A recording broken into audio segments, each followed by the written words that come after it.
Hi, everyone. Welcome to this episode of the latest thread.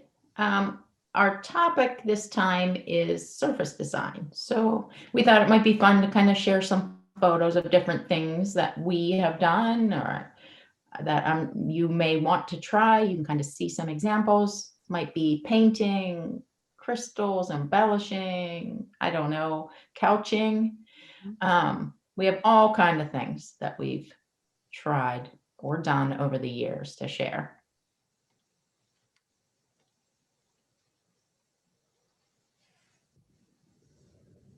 And yikes, I have to go first. Looks like you're first. Yep. Unless you want us to guess what you did. That could be fun. Right? That'd make a good episode. It'd be like a game show. Yeah. So this is actually it's a whole cloth. So it's just, I don't know what I was thinking. It might be kind of cool to, I just didn't want to sew anything, but I wanted there to be something on there. So I just cut out felt.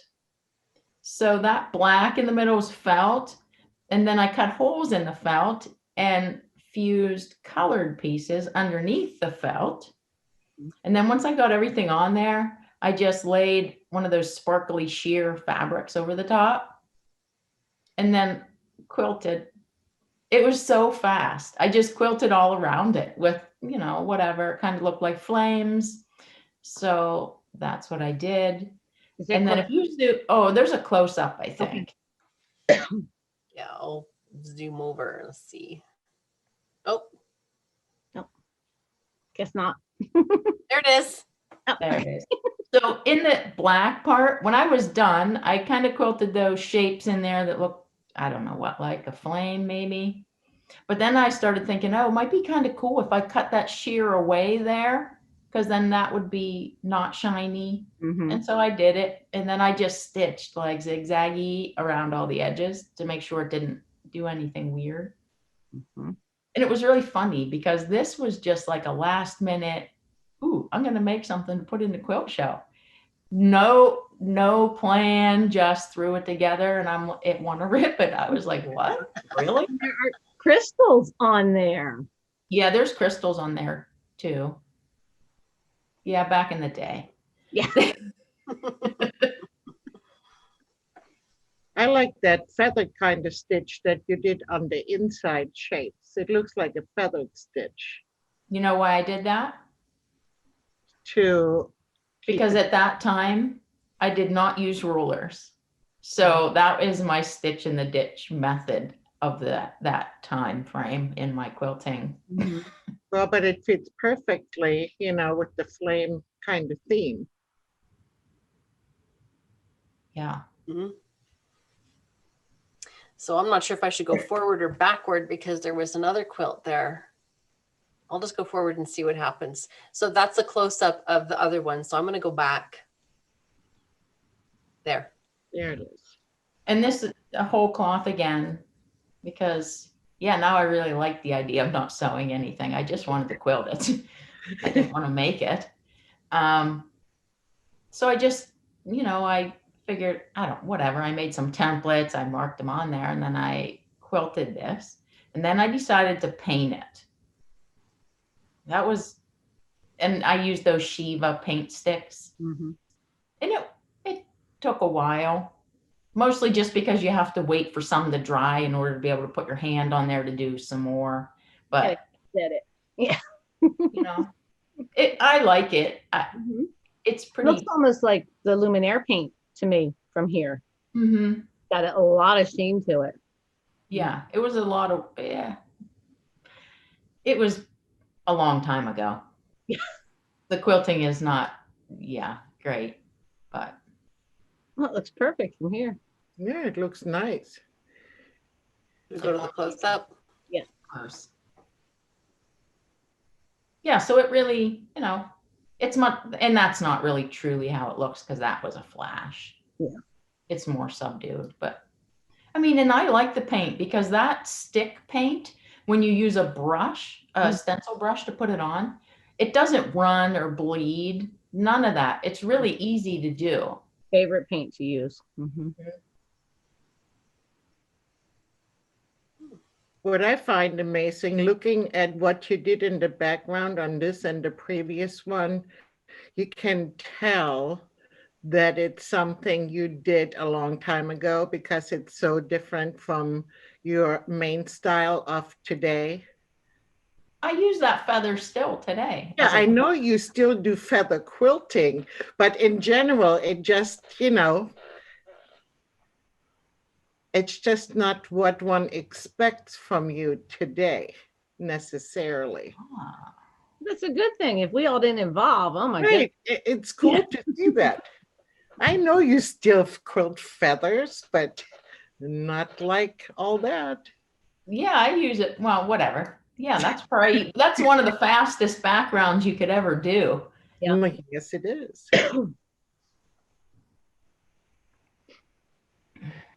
Oh, okay. Well, did I put the full picture? No, maybe I didn't. No, I No, didn't. see one. This is all couched with YLI candlelight thread. And in the next picture, you can see where the gold, see on the bottom, that's just gold thread, and it wasn't enough. So then I went and manually couched the YLI bronze over top of the gold. Wow.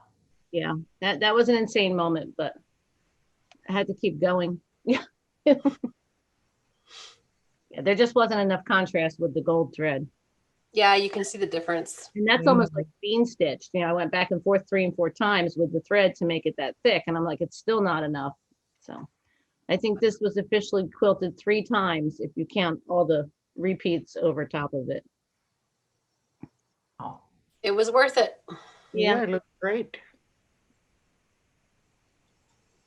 So that was manually couched. This one is all done with the couching feet, with the quick change feet.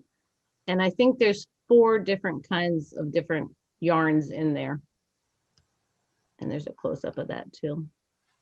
I mean, is there, or should I zoom in? No, I think there's a close up. There Mm, what? No, maybe not. I know, thinking so. You can look. Oh, there is one. I can zoom ahead to it if you want. Sure. I will do that. So there is like a flat blue thread, there's a blue yarn, and then there's the frilly purple and the frilly multicolor. Which, I like that you're- shaggy. yeah, when you're couching with the shaggy, it looks all matted, but once it's done, you just like scratch it and it all fluffs up. Oh, I love it. Well, it certainly looks like you had a lot of fun with that piece. I did. Uh-huh. Just, and there was no planning, no nothing. Just throw the word down, stitch around it. Oh, let's put another word. Yeah. It's kind of how I think. Okay, now you ready? We'll go back to where we were.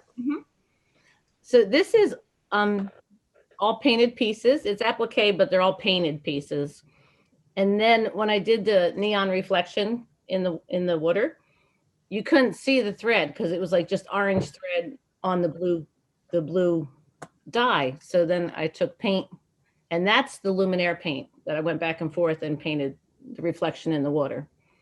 But the hardest part of that was trying to make the letters look neon. And that's all done with just different levels of paint. Mhm. If I zoom in, is there, I wonder if we can see. Yeah, you can see around the edges that you use a darker. Mm-hmm. Did you applique all of that? Yeah, they're all pieces. That's leather behind them. And then 2 different levels of the bridge, and then all the concrete and all the blocks. Well, each section of, block is one applique piece, but yeah. Cool.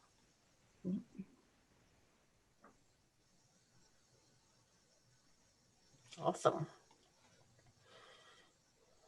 Oh, and see, I've been cleaning my office and I found this. I had totally forgotten about this, but I found it.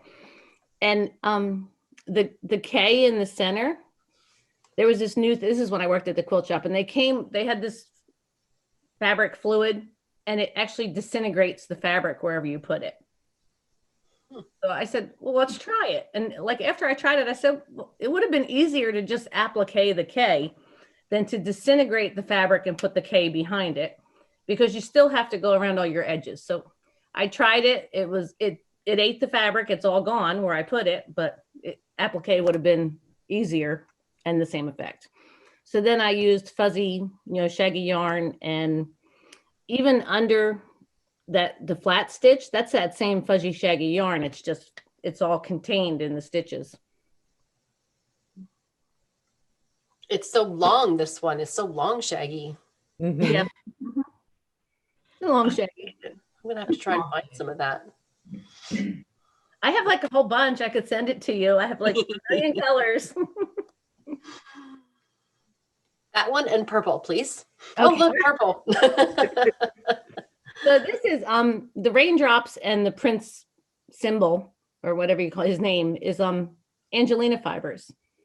And I just took a bunch of colors and made my own fabric with the Angelina and then appliqued it down.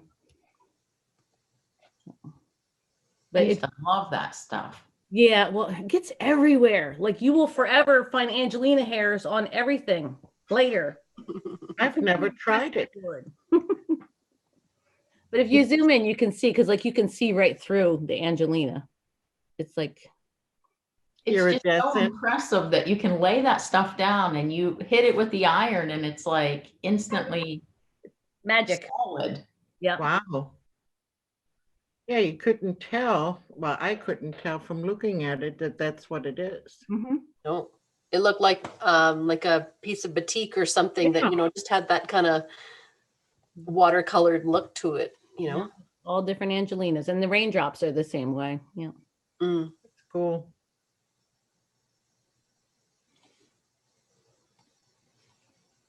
Crystals.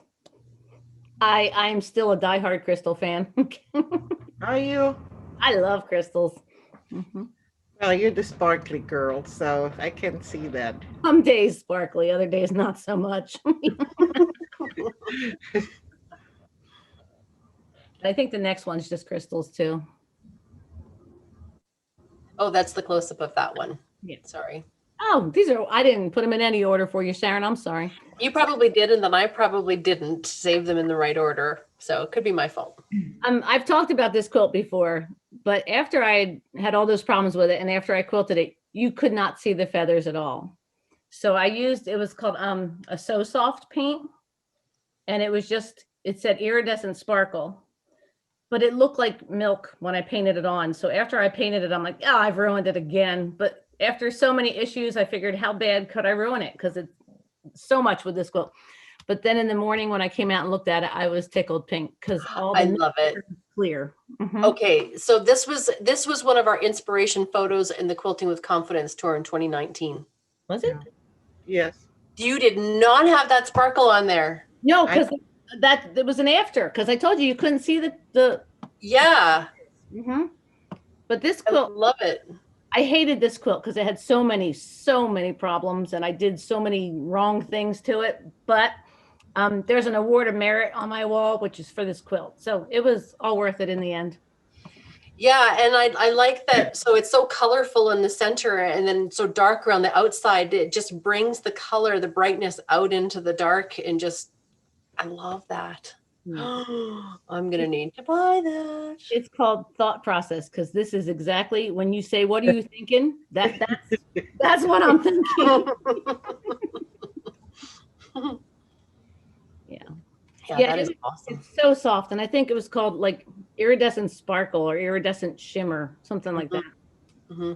Oh, I like it a lot. But it's got a heavy iridescent chunk in it. It's got a heavy fleck in it. Yeah, it's got a heavy fleck in it, and it looks white in the bottle. Like it looks like. Mhm. Yeah. So I was a little nervous. Oh, and this is when I'm bored, I just like to take really weird batiks and just embroider what's already there. Like it's just busy time to me. So I've never done anything with it. I just do it to keep me busy. Interesting.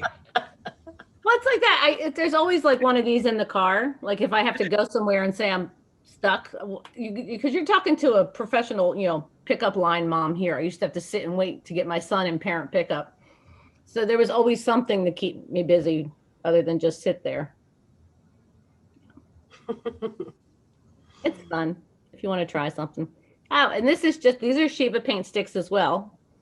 And I just did them to shade the quilting. I do that a lot because I have this grand idea for a whole cloth, and then I stitch it and I'm like, that's so blah. So then you just add some paint. Mm-hmm. They really are. It really is an easy way to add, and you can do very little and add, a lot to it, I think. Yeah. More crystals. So I have some with crystals too, but I want to ask you what kind you use. I use any kind that is the right color for what I want to do. And so do you have the glue separate and you put the glue on each one separately, or do you buy the ones that have the glue on the back already and then you just heat mix them down? Both. I have hot fix and the ones that need gluing. Okay. Yeah. Because I use the ones that just have the adhesive already on the back. So, because it's just a messy mess. Well, no, you get jeweler's glue and it comes with super, super tiny little. Tiny nozzle. It puts one little drop out. That's it. Tiny little bit. Mm-hmm. Yeah. I guess you would have more options then for range of colors and shapes and sizes and stuff if you had both, right? Yeah. A lot of bridal warehouses, or they sell that glue because it's how they get a lot of the stuff on the dresses. Tiny sequins and stuff. Yeah. Beads. So this was I used to work at the quilt shop and we had to have samples like for all the stuff that came in. So we got an order of Timtex in, and my boss said, well, go home and make something out of Timtex. So I made this little picture box, and the one on the left just has the pictures, but the one on the right, I went to town and I put beads on the string and I put it around like satin ribbon. And so that was embellished. It's cute with the little frames. Yeah. Mm-hmm. And this has inking and embroidery and paint.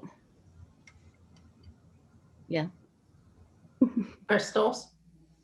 Crystals too. There you go. It's everything on this one. Yeah. There's hand embroidery, there's crystals, there's inking, and there's paint, because it was a Cherrywood challenge. And I always challenge myself to only use the colors that are in the package. You can add other colors, but I didn't want to. But when I put it all together, there was no light at all on it. So I had to go through and add white so that I make lighter spots. Mm-hmm. Just some highlights here and there. Mm-hmm. Yeah.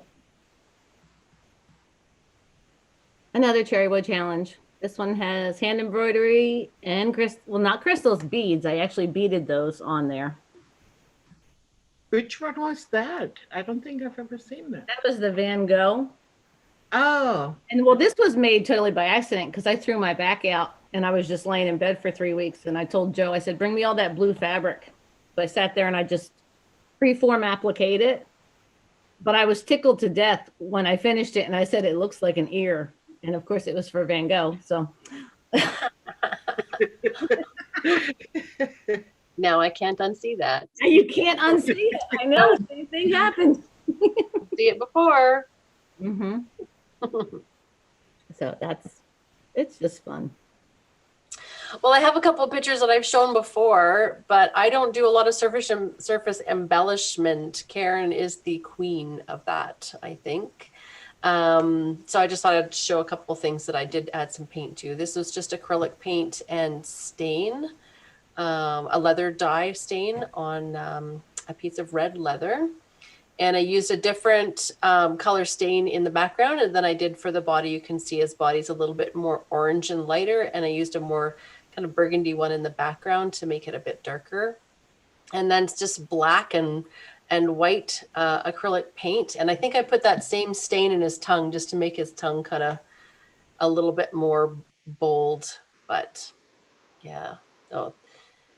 And this one is couched And this one I think I did. And you know what? I quilted this. I didn't really technically couch it because I ran a 12 weight thread through my regular needle. Mhm. And I just did it really, really slow and it worked. And that's a close up of, so this is actually like a silver.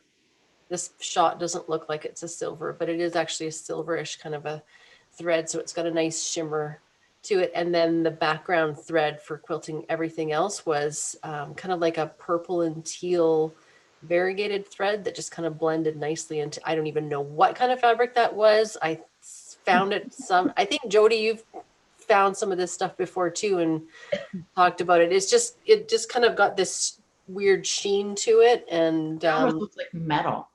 it does. It does. It looks almost metallic. And I I love bought it. a piece of, sorry, go ahead. That's when it says content unknown. It's like, Right? oh no. There's nothing written on the end of the bolt. It's just, Yeah. but that looks like it's kind of cool. So we'll pick it up and see how it quilts, right? Oh yeah, always. This is another piece of leather, and I'm pretty sure I've showed this one before. It's got some crystals and it's got some iridescent paint on it, but the iridescent paint was an afterthought only because I accidentally stitched through an area that I wasn't supposed to stitch through, and the stitching holes were really, really obvious. So I thought I would just show how I fixed it, because over here you can see all of the little stitching holes. You can actually see the shape of the leather needle perfectly as it goes through there. And so I just took white glue and I packed the white glue down and I let it dry and then just ran my fingers over it. And I kept doing it and letting it dry until it was completely smooth, because it dries clear, right? Like your sparkly stuff did. It goes on milky and then it dries clear. And then I just played with some acrylic paint and got as close as I possibly could to the color of the leather and painted over top of it. But I could still see that it wasn't quite the same color, although the holes were all gone. It was really, really close. And maybe if I didn't say anything, nobody would see it, but I knew it was there. So then I decided to put the iridescent paint over top of it just to completely hide it all. So that whole design that has the this shine on it, and then I put it out on the outside as well. And I don't even know where that area is that I had to fix. So sometimes it's just out of necessity. Yeah.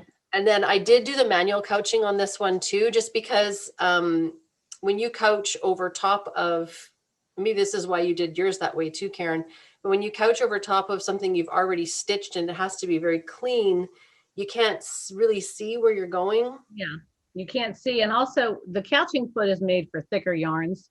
Mm-hmm. If you're couching with something super thin, you still have to baby it if you're using the couching foot. So you might as well just do it by hand. Yeah. So the open toe foot I saw is what you used on your God's Eye one. And that's the same thing that I did on this one, is just open toe foot and then just wiggling it back and forth. Yep. Unfortunately, it's a long process, but it was a very tiny quilt. So that was okay. And this isn't finished, but it's a piece of, hey? This is the cork. Yeah, this is the cork one. And I pulled it out for a picture and I was like, oh, I'm so close to finishing this thing. I should just finish it. But it was the same thing that you guys talked about. Jodi and Karen, you talked about, you quilted something and it just was kind of lackluster. And it just didn't have, like, if you look over in here, I used different colors of thread and everything, but the whole thing was just kind of flat. So then I added the crystals. And then the crystals still weren't enough, because then the crystals were so like, oh, all I can see is crystals, but then all of the quilting was just kind of disappearing. So then I went to the paint, and it's actually, it's a ceramic paint. I bought it at the craft store, and it dries on its own, almost like it's smooth. Like it doesn't have to be cured or anything. I didn't have to put it in the oven or anything, but it was just a ceramic. I think it was called Pebeo, P-E-B-E-O. Oh, yeah. Mhm. Pebeo. Yep. And it comes in a bunch of gorgeous colors, and they all have this really nice metallic kind of a sheen to them. And then they also have a couple of, there's a gold and a red and a black that are just a stain. So this one looks a little bit more matte and not as shiny as the colors did. But I sat and stuck all those little stones or whatever you want to call those in there, because they're not really crystals. Some of them are just like stones, right? The problem with the process was because I did it all backwards. I did the crystals and then I did the paint. Was I had to try and get in around the crystals without painting on top of them, and that's it's like, why did I do it that way? So, but then I thought, okay, well, this one section I'm going to paint it and then I'll put the crystal on afterwards. But then the heat from the crystal started mucking up the paint, so it was like, That's when you need also the glue kind. Yeah. Yeah, exactly. That would have helped. But at least this way, the crystals have a little bit of extra stick around them to help keep them in place. But I look at the way that the Pebeo paint dries. It's kind of marbled a little bit. I think that's really, really cool. And I liked playing with the different shapes of things that you could buy to stick down. So it's not just little circles crystals, right? There's all kinds of cool things you can buy. But and then there's just one last picture, because, and this is why it takes so long. This part right here is probably about, I don't know, 10 to 12 inches wide and maybe like 6 or 8 inches tall. And that was an entire day of painting. It takes a long time. So if we look at not the center part, but like the leaves on the outside here, I didn't want my paint to go into the stitches because I used a color thread in each section. And so I still wanted the thread to show. So you have to be so careful so that it doesn't seep down into the stitching line. So it's just a slow, very slow process. So, but I think I might have to pull it out and finish it now that I've seen how far I actually have gotten, and there's really not that much left to do. So, but it's fun. Okay. Now, this certainly were inspiring for sure. Thanks for sharing. Maybe I need to step out of my box on occasion. Most definitely. I got a lot of stuff you can borrow. Oh, I have the stuff. That's the sad part. Playtime, right? Like I didn't create any of those things thinking like anything big or grand with them. It was just, you just let your imagination go where it takes you next. And oh, what if I do this? And what if I do this? So it's just fun playtime. Well, it is. It's almost just like an escape a little bit from your normal, everyday thing. Mm-hmm. Yeah. Okay, so let's take a real quick break and we will be back with the quilting ideas for another guest's quilt.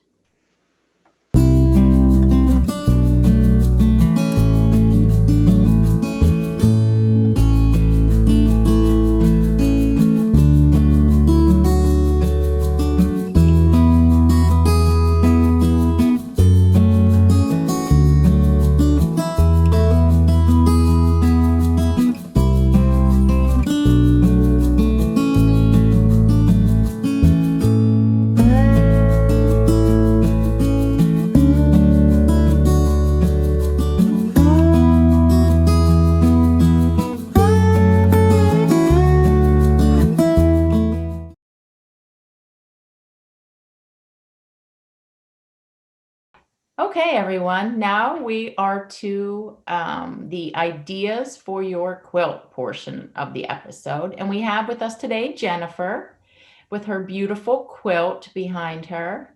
Jennifer, can you tell us a little bit about just kind of yourself, how long you've been quilting, your experience, and of course your quilt back there? Sure. I've been quilting for about 20 years. I'm in northern New Jersey now. We moved up here and it snows a lot. Holy moly. but I've been quilting for a long time, and I'm kind of a scattershot quilter. Like if it caught my attention on Simply Quilts 20 years ago when I started, I tried it. So I've tried everything. English paper piecing was one of the first things I tried, and I liked it at first, but I made a mistake. My first quilt was pastels, because I wanted to make a sweet handmade baby quilt, and I hate pastels. So it took me a long time to finish that baby quilt. And actually, before I finished that, I found the designer of this one, Grit Kovacs, had been working on it, and she had shared some pictures, and I saw them on Pinterest. And this one is 1/2-inch hexagons, which go together faster than 1-inch hexagons. You Half finish as fast. faster. And I wanted to start it, and I thought it's fine, because it's got the big center, so I could start in the middle, and I had permission to stop whenever I wanted. I didn't have to finish it. Nobody cared. And I just kept going. It only took 7.5 years. Oh my. So, Wow. but now I'm ready to quilt it, and I have a gamel. I've used it for a few years. I'm okay with custom quilting. I'm not fantastic. I've taken classes with Karen, or maybe just one. But my feathers aren't perfect. They don't come together quite right. So they either need to be unusual. I can consistently be wrong, or it should be ruler work. But the quilt keeps telling me handwork, and I keep telling it no. Oh. So I like to be consistently wrong too, Jen. So yeah, they have to either be, funky. I can't do those heirloom feathers perfectly. So, Okay. but I'm ready to learn. Oh, So this is the picture Jen sent us initially. Yeah, I finished that rest of it now. what's the baby's name? That's Oscar. Okay. He's the dachshund, which like half the dachshunds out there are named Oscar. Really? So clever. This is a king size quilt too, right? Yeah, I think it's 103 by 108. Mhm. It's huge. It's huge. In hindsight, it was a terrible idea. We say that all the time. Right? we had the discussion when we first saw the quilt. We're trying to figure out how big we think it is by the size of the dog. Yeah, little dog. He's a mini dachshund. But it is almost impossible to get a picture of it without him on it. As soon as I put it down, he runs to it. He thinks it's his. Yeah. Mhm. Yeah.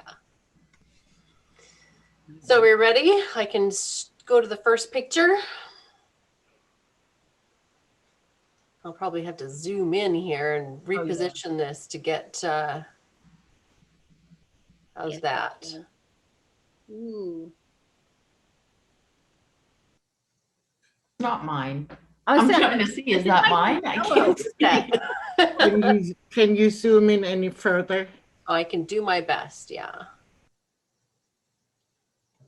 So on my screen, I have to pan over to see the different better. sections, but is that better? Yeah. Okay. So this is some of my thoughts on the whole matter. It is really tough. I'm a stitch in the ditch quilter. And generally. So that's actually the first thing that came to mind. But then reality set in, and I thought, honestly, I think with the right color thread, it could very easily be quilted with an edge to edge. And I know in your description, you talked about wanting to do custom. But, what I found difficult is, because the size of the hexagons being 1/2 inch,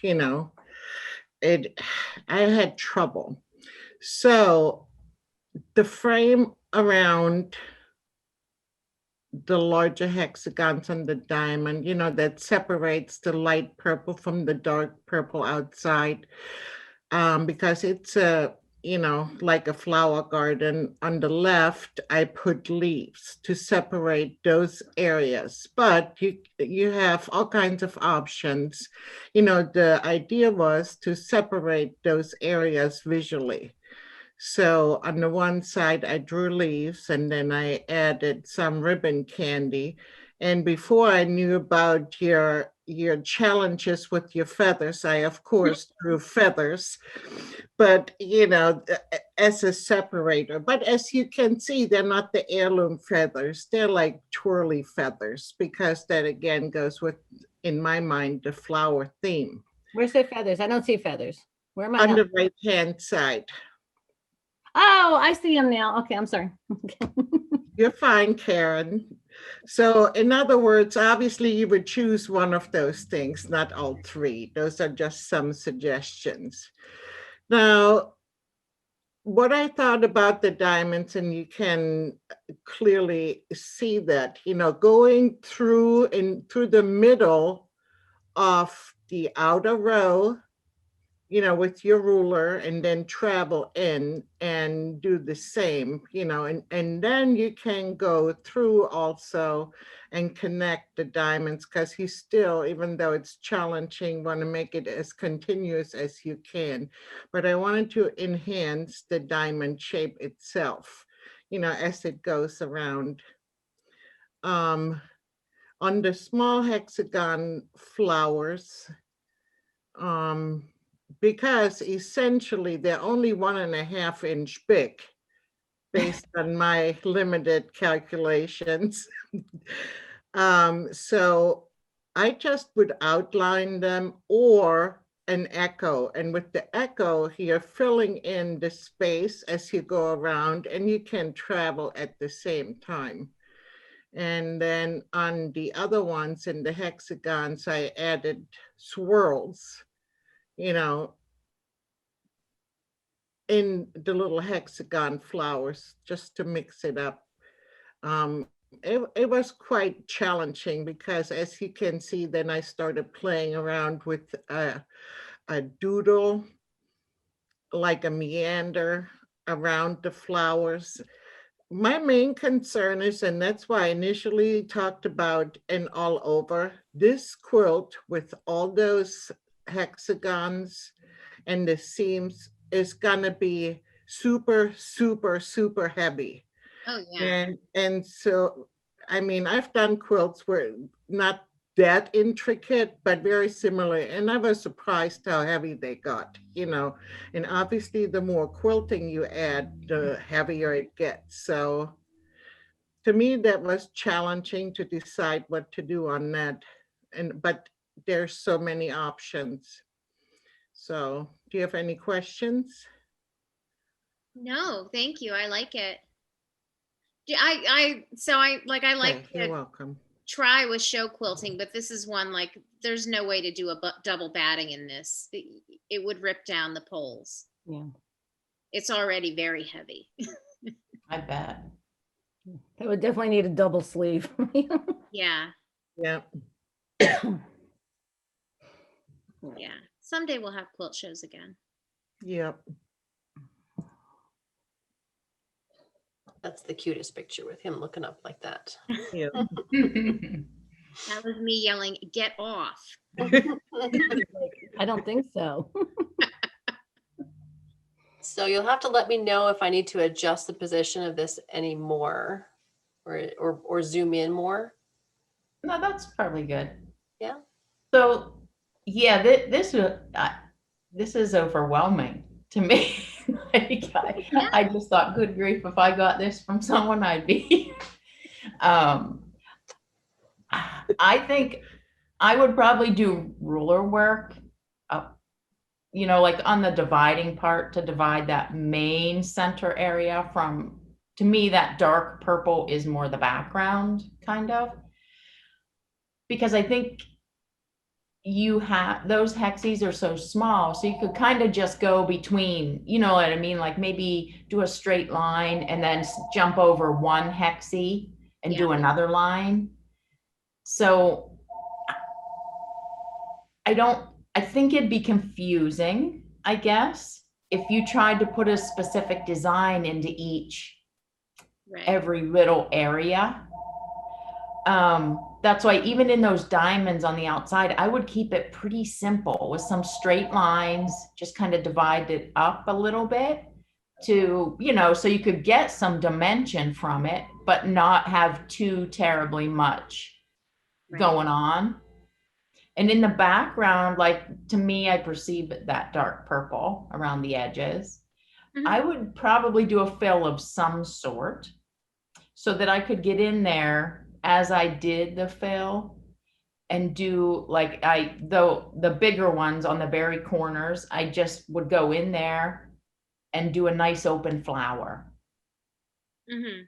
So you get some design, but you don't really, you know, I think the thing with this is you put so much time into the piecing that Yeah. I think it'd kind of be a shame to do too much quilting and kind of take away from all of that work. You know, the piecing is kind of the star of the quilt to me anyway. Yeah, I'd be ashamed to tie up my long arm for 5 years too. Well, that too.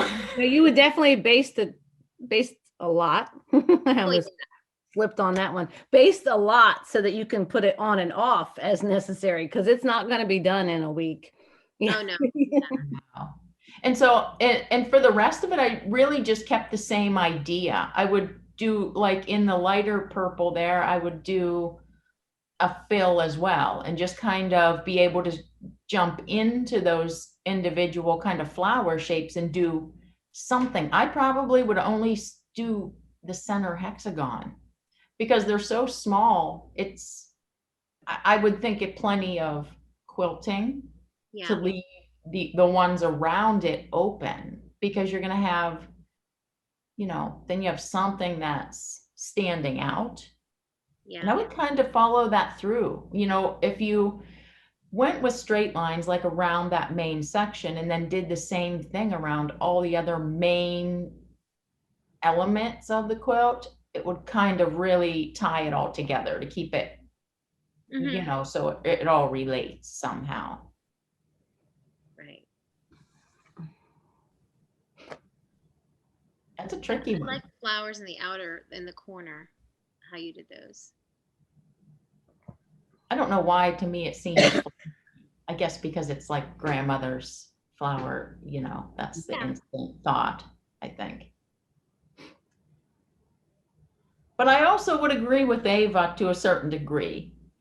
If this were mine, I might actually consider doing like a 1-inch grid quilting over the entire thing, because then it's quilted, but then it's kind of like a mask. You're a screen. You're looking through that quilting and seeing the beauty of the piecing itself. Well, and I think too, the challenge with something that's hand pieced like that, you know, you just have to make sure that you do enough quilting to stabilize all of it, to make it secure. You know, that definitely has to be a goal. You know, and that's why, again, I initially talked about an all over, because if you do an all over, and I understand why you wouldn't want to, but you know, just the purpose of that would be to really, you know, ensure that the whole piece is safe with it being hand pieced.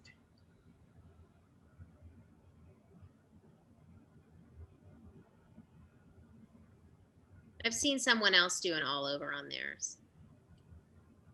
This one's me. So Is that wherever okay? wherever you want to start, Sharon, I'll just talk about that section. Yeah, as long as, do you want me to make it bigger or is it big enough? Well, I don't, yeah, I guess it's big enough. So I'll start with the little flowers that are in the light purple. Mm-hmm. All I did is just 6 little loops, or yeah, 6 little loops, and then I backtrack over the one loop to connect into the next one. Mm-hmm. And in the space between them, I just do like 3 little tiny little loop, I guess. Loop. Everything's a loop with me lately, but just 3 little tiny loops so that I'm filling the light purple as I'm quilting the Right. flowers. And then and I do the same thing around all the little ones, except in the centers, like in the center of that diamond. I did a long loop and then I did like a stretched out heart or Yeah. like a heart leaf feather, because in my half feathers, I did just like the molar leaf feather. So that way the kind of the hearts and and they're easy. They're just little S-curve feathers. It pulled it together somehow, just that little bit of cohesion. And then Sharon, if you go up to the center, right there, I added actual hearts to pull those leaf feathers even further into the cohesion on the quilt, where those 3 little flowers are between the bigger flowers. Let's see.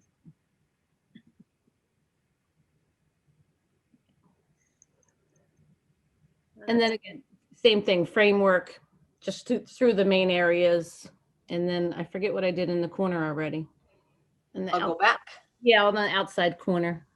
I'll have to zoom back in and pan down. So just 1 second.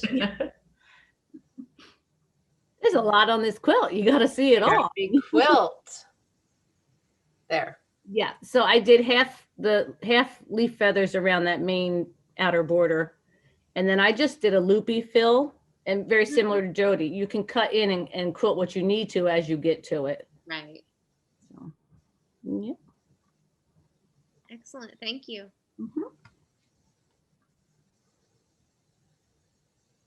Yeah. I want to quilt it and I want it to be done so badly, but now I feel like now I'm at the worst part. Yeah.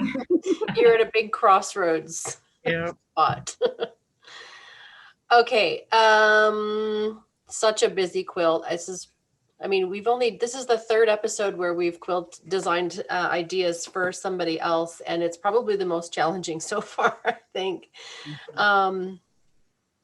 The biggest thing is how do you get dimension with different densities of quilting at the same time, giving the quilt stability with the 1/2-inch hexagons. And if they're hand pieced, they need a little bit more security than machine pieced, unless you hand pieced it, with the appropriate tiny stitches, right?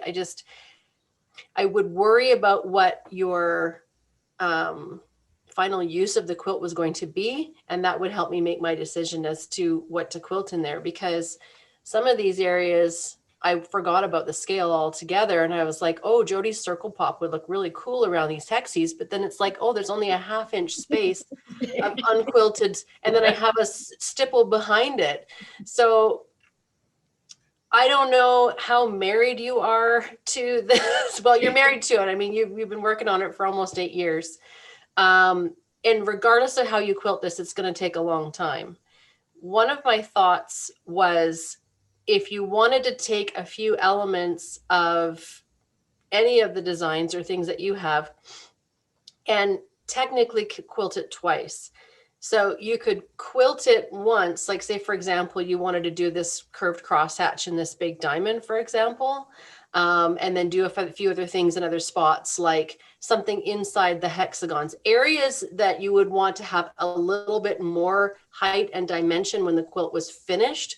Quilt those first, and then you would basically do a trapunto on the entire thing, which again, huge job, but it's already a huge job. And regardless of how you quilt it, if you do it custom, it's going to be a huge job. Then you could go back in and do the backgrounds more densely, so that the areas that you quilted the first time, you still get the loft and dimension, but they're stitched down so that they're still secure. Does that make sense, what I'm trying to explain? Except that you forgot the 2 weeks of sitting there cutting it away. I know, and that's why I keep saying it's a massive job regardless, but I don't know, I'd almost be tempted at that, take another 2.5 years and make it 10. Who's counting?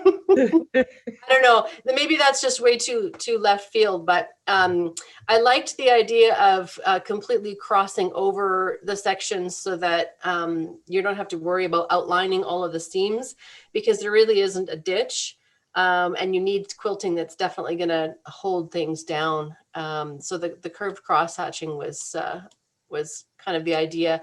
And then I did a little bit of tiny stippling in the background with a similar kind of loopy thing that Karen did inside those hexagons, just kind of looping into the center and back out again. And then in these bigger groups, just kind of doing an arc. And then if you felt like it wasn't enough, then you could go in and echo that arc and do another one on the inside of it. But, Ava did this too. I started with doing the ribbon candy in this section. And then I realized the wishbone, the ribbon candy fits pretty good too. But if you do a wishbone, each little loop fits perfectly up into the top of one. And then when you come down, there's another little nook for the bottom loop to sit, and then back and forth and back and forth. So maybe you could leave the orange side and the purple side unquilted and then do something just in that light kind of mauve and white section in there, or make it bigger and do that whole thing. But as Karen said, it's nice to kind of have a frame where some things are left unquilted. But I think I'd probably make the crazy choice of quilting it and then quilting it again, to get more of the dimensional effect that you probably want. And it's really just comes down to the fact that the piecing is just so small. So if you want to pack a background down, your background quilting has to be more dense than your motifs are. Yeah. And so it just makes everything so tiny. We do have a couple of edge to edge options for you too. I'm like, we do? What are you sneaking in? I'm sneaking this in because I just kept looking at it. I was like, the more I kept doodling on it, the busier it got. And I know it's like black marking on top of the quilt, which is not what it's going to look like when it's done. But I just felt like, if you ever want to use this on a bed, you might be better off to have something that's a little bit more secure, and you could still quilt it quite densely. But there was one suggestion with kind of like a funky flower. And then this one's a little bit more of an elegant flower. You would probably want to try to look for patterns that had a very similar, like even density. So there weren't areas that were super, super tight and then really super open big areas. Try to find things that have a similar density all throughout. But something like that. And again, this is black lines, so it looks like it's more busy, but with a neutral thread, just like a light cream or even like a soft kind of lavender thread, it might blend in really nicely and just give a really pretty texture. And then all your work on all those hexagons is the star of the show. So those are my thoughts. Thank you. Mm-hmm. Yeah, there's no real worry about the stitching coming out. I take itty bitty little stitches as if I'm completely insane. Your hand stitches? If you're going to be insane, go 100%. Okay. Yeah. And that's why I thought, if you're committed, you're into this, because it doesn't matter how you custom quilt it, honestly. It's going to take you a long time and it's going to be a lot of work. Right. Yeah, and then I'm going to face the binding too, so it's going to take forever. Wow. Yeah. Ladies. But it's amazing. It's beautiful. Yeah. Everybody, I had so many people. I was doing some kind of countdown that I was participating in at the end, and everybody said, "Oh, it's so nice that you're signing it into QuiltCon." And I was like, "No, it's not done." One part of the journey is over, and another part is now going to begin. Yep. Thank you so much. Oh, thank you. Thank you for coming on. Yep. Thank you. Yeah, can't wait. You have to send us a picture. Yes. Hopefully you'll still be alive at that time. Just kidding. Hope so. Depending on what you decide. Because it's for my son. He claimed it when I started. He said he wanted it for when he gets married. Oh, wow. What an honor. Now, so I still have a little time, but it's his wedding quilt, he said. Wow. That's incredible. That'll be an heirloom for sure. Yeah. So, Yeah. Oh, for sure. thank you so much, girls. Have fun. I loved having your thoughts on my project. Yeah, we can't wait to see what you come up with. And even if you combine some different things, that's always fun too to see. Your cat's having a good time behind you, Sharon. Is she All right. doing that thing? She is, She's our mascot. because she can. Thanks. Yeah. Bye. Bye, Jennifer. Bye. Thanks for joining us, and we will see you next time. Bye. Bye. Bye. Bye.